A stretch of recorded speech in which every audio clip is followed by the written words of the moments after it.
I think the word, when I used it in 2009 a lot, meant hard work.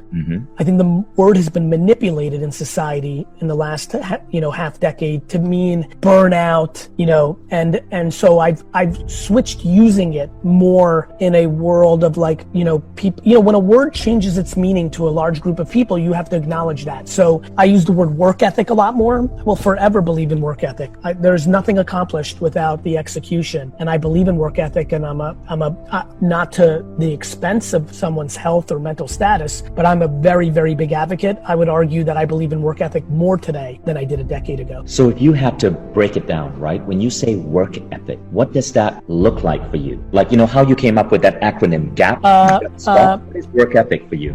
It's like, we can all agree that there's a certain amount of liquid in this bucket, right? To me, that's work ethic. Like, there is, like, everyone in here, and reading these incredible comments, observations, questions, everybody in here is got different skill sets in different things. So if I put in 7 hours a day into learning how to cook, over time I could be a much, much better cook, but I may not be as great as Jason Holzer or Jan McKinney or Anna, because they just actually had talent along with their work ethic. So there is a talent work ethic thing, but it takes an enormous amount of work to be Beyonce or LeBron, and or probably every single person, here, right? Every one of us are going to really struggle to not recognize that the hours put into our craft, our execution, the time you put into your children, your employees, making this, trying to figure out the formula for this. Like, for me, it's listening. I spend so much time listening. Everybody sees me talking all the time, but I spend 90% of my time listening. It's why I have early observations on things, and so I work at that. That's me putting in 4 hours last night, reading Twitter, Instagram, forums, Reddit, like I read people's comments. That's why I have a poll. So I'm an anthropologist. I'm a strategist that way. So, I believe in it. I believe it's putting in the work. It's like push-ups. I think everyone here working on their craft and things of that nature, doing push-ups. If you do 8 of them, certain things happen. If you do 80 of them a day, a different thing happens. Now, we all have different muscle composition, so some of us may show more, but the work is the work is the work. It does matter. Oh my God, that is so interesting, because 10 years ago, you told me that you literally respond to every customer email. Like back then it was email, right? This was like 10 years ago when you were running Wine Library TV. And by the way, my friend, the reason the Gary Vee thing happened was the 4 years on Twitter where I replied to everybody who tweeted me and reached out to people talking about wine and then social media. Like, there is no people know who I am without the work I put in to establish context. And then my upside was predicated on how much value I was providing. I put in the work, but if all the things I've been saying through the years was to get people to come into my funnel and sign up for my course, right, or like if I wasn't doing the right thing by people, or I have the receipts, they're all on the internet. You go look back at my stuff that I talked about in 9, 10, 11, 12, 13, a remarkable percentage became true. That's going to give me affirmation, right, of a reputation. People talk about personal brand, and then people are like, I hate that term. I'm like, call it what you want. It's called your reputation. Me being right about a lot of things was better for me than me being wrong about those things. Things that you've been struggling with, fear, anxiety, a challenge in your health, that child that's off course. When you look at the waters, nothing looks any different.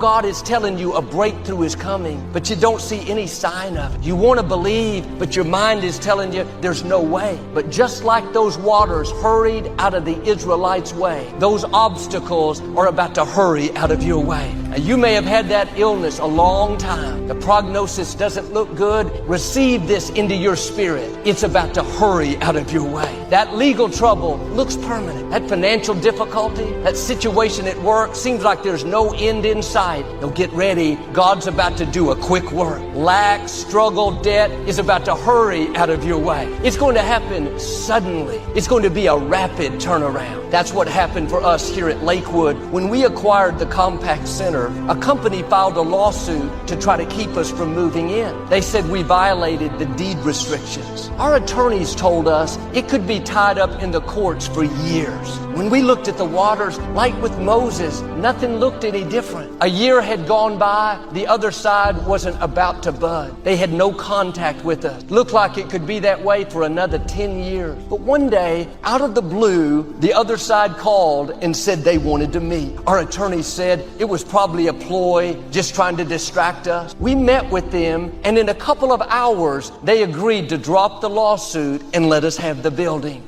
When it's your time, God knows how to have enemies hurry out of your way.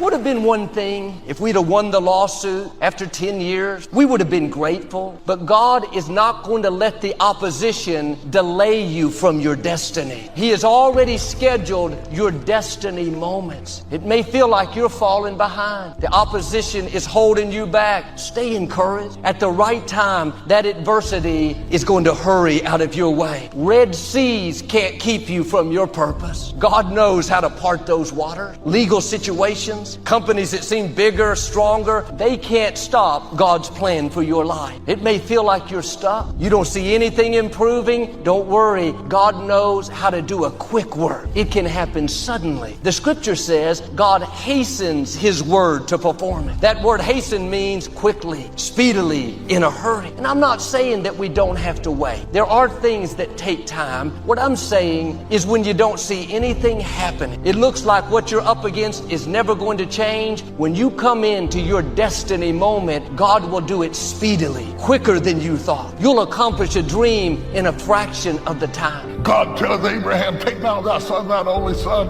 and go to a place I will show you. I will show you, not I will tell you, I will show you. And there offer him up as a burnt offering. And Abraham saddles up the ass and loads up his stock and puts his son in the cart, and they head out for a place that God says nothing about. God says, I'll show it to you. Can you walk with God in silence? And it must have been several days' journey that they went, because the Bible said when they were 3 days off, God only knows.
How many days they walked to get 3 days off? Abraham looked up and saw the place afar off, and an angel said nothing and God said nothing. He just knew it because Abraham knew how to detect the silent sermons of God. Albert Hubbard, the 20th century author and writer, made a quote that I want to share with you. He who does not understand your silence will probably not understand your words. He who does not understand your silence will probably not understand your word. You might as well save your breath. The old adage that is often heard today says, I would rather see a sermon than hear one. But do we really see them? That is the question. Do we really see the silent sermons of God? Do we really detect the silent sermon of God? In our text today, we are watching a prophet, a speaker, a sage, a talker being shushed to silence as God told him to go down to the potter's house, and there I will speak to you. But when he gets to the potter's house, God says nothing at all. So Jeremiah sits down and just watches, because if God is not saying anything, it doesn't mean that he's not saying anything. Without God opening up his mouth, the sermon was to be seen and not heard. And he brings the prophet down down to the potter's house, and there he just watches what's going on. And what is amazing about it, for me to go to a potter's house would be a treat because that's not my norm. But in Jeremiah's day, the potter's house was like going to the mall. It was normal. Pottery has gone back to about 14,000 years before Christ. Our oldest antiquities of civilization have proven that the ancient Mayans and people all over the world and Asians, if we find nothing left of them, we find their pottery. Are you hearing what I'm saying?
So pottery was a part of his life, and God says, go down to a place that's normal and stare at it, and I'm going to give you the silent sermon of God. I think we do not see the sermons of God today because we are too busy. We go in to get what we came to get. Give me two of them and one of them, and we check it out, and we go on about our business, and we are too busy to sit down and just stare. And maybe that's why God has shut us down. Maybe God has shut us down to sit us down so that we can hear the silent sermons of God.